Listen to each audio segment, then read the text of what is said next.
एका ऑनलाईन गेमच्या शेवटच्या टप्प्यातील फायनल टास्क पूर्ण करताना 3 सख्ख्या बहिणींनी स्वतःला संपवलंय.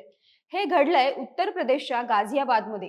एकाच घरातल्या या तिन्ही मुली, या तिघींनी मंगळवारी मध्यरात्री 2:15च्या सुमारास गाझियाबादच्या निवासी इमारतीच्या 9व्या मजल्यावरून उडी मारून स्वतःचं आयुष्य संपवलं.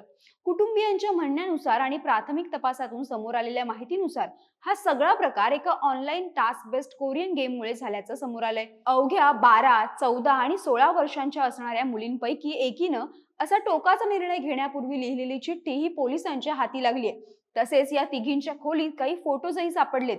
खोलीच्या भिंतीवर काही चित्र रेखाटलेली आढळून आली आहेत. दरम्यान तिन्ही मृतदेह शवविच्छेदनासाठी पाठवले असून या सगळ्या बाबींचा सखोल तपास सुरू असल्याचं पोलिसांनी सांगितलंय. मंगळवारी मध्यरात्री नेमकं काय घडलं, या मुलींच्या कुटुंबियांचं नेमकं म्हणणं काय आहे, 3 सख्ख्या बहिणींच्या मृत्यूला कारण ठरलेला हा कोरियन गेम नेमका आहे तरी काय, जाणून घेऊयात या व्हिडिओतून. नमस्कार, मी अनिशा डुंगरे आणि कॅमेऱ्यावर आहेत व्हिडिओ जर्नलिस्ट प्रथमेश राणे. पोलिसांनी दिलेल्या माहितीनुसार गाझियाबादमध्ये राहणाऱ्या या कुटुंबातील व्यक्तीला 2 पत्नी आहेत. पहिल्या पत्नीपासून 16 वर्षांची मोठी मुलगी निशिका, तर दुसऱ्या पत्नीपासून 14 वर्षांची प्राची आणि 12 वर्षांची पाखी अशा एकूण 3 मुली होत्या. गाझियाबादच्या भारत सिटी सोसायटीमधील टॉवर नंबर B1 मधील फ्लॅट नंबर 907 मध्ये हे कुटुंब राहत होतं. मुलींचे वडील चेतन कुमार सिंग यांनी म्हटलं की या तिन्ही बहिणी लॉकडाऊन पासून शाळेत गेलेल्या नाहीत. सोशल मीडियामुळे त्यांना कोरिया आणि कोरियन तरुणांविषयी आकर्षण वाटायचं. याच आकर्षणामुळे तिघी एक ऑनलाईन कोरियन गेम खेळायच्या. त्या या गेमच्या आहारी गेल्या होत्या. यामुळे वडील चेतन कुमार त्यांना सतत ओरडायचे. मंगळवारी 3 फेब्रुवारीच्या रात्री ते पुन्हा मुलींवर चिडून गेम खेळण्यावरून त्यांना ओरडले. यानंतर मध्यरात्री 2च्या सुमारास तिघी बहिणींनी स्वतःला एका खोलीत बंद करून घेतलं. त्यांनी दरवाजा आतून बंद केला होता आणि पुढच्या काही मिनिटातच एकमेकींचा हात धरून त्यांनी 9व्या मजल्यावरून खाली उडी मारली आणि स्वतःला संपवलं. पोलिसांना घटनास्थळी एक चिठ्ठी आणि डायरी सापडली, ज्यामध्ये लिहिलं होतं, या डायरीमध्ये जे काही लिहिलं आहे ते सर्व वाचा, कारण हे सगळं खरं आहे आणि आताच वाचा आणि मला खरंच माफ करा. आय एम सॉरी पापा. डायरीत असंही लिहिलं होतं, कोरिया इज अवर लाईफ. आम्ही ते सोडू शकत नाही, म्हणून आम्ही स्वतःला संपवतोय. खोलीच्या भिंतीवरही अशीच काही वाक्य लिहिलेली होती.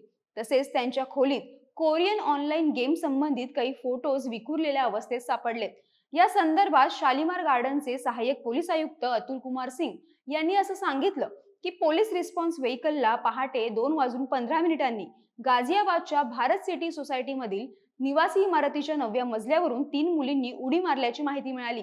घटनास्थळी पोहोचल्यानंतर निशिका, प्राची आणि पाखी या चेतन कुमार यांच्या मुली असल्याचं निष्पन्न झालं. त्यांचा जागीच मृत्यू झाला होता.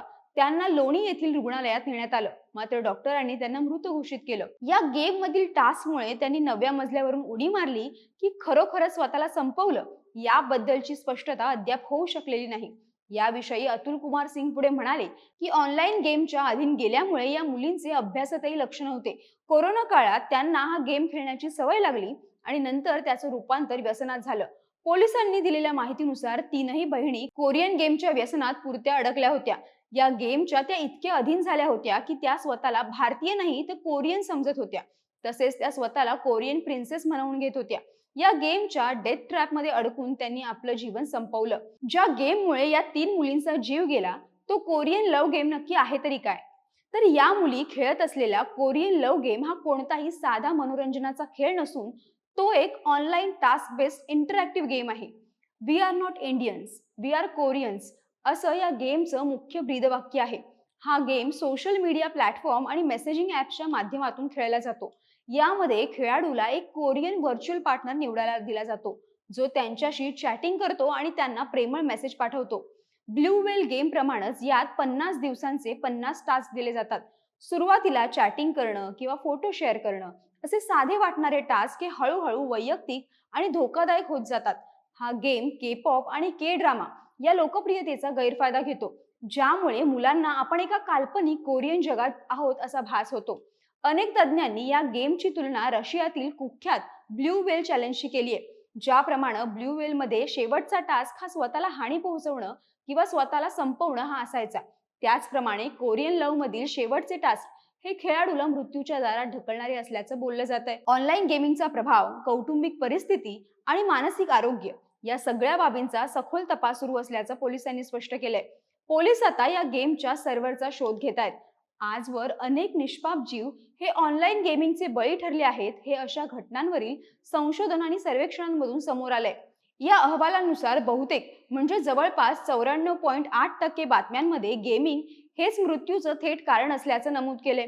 तसंच इंटरनेट वापरकर्त्यांनी सोशल नेटवर्किंगवर घालवलेला सरासरी दैनिक वेळ हा अंदाजे 150 मिनिटं म्हणजेच 2 तास 30 मिनिटं इतका आहे.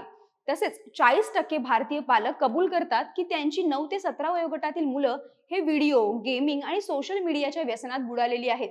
60% मुलं दिवसातून 3 तास किंवा त्याहून अधिक वेळ सोशल मीडियावर घालवतात.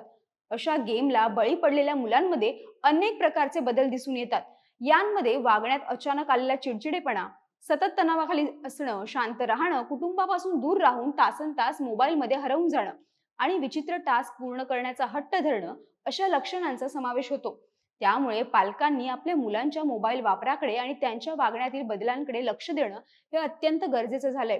या सगळ्याविषयी तुमचं मत काय आहे ते कमेंट करून नक्की कळवा. व्हिडिओला लाईक करा, शेअर करा आणि महा एम टीव्हीच्या यूट्यूब चॅनलला सबस्क्राईब करायला विसरू नका. धन्यवाद.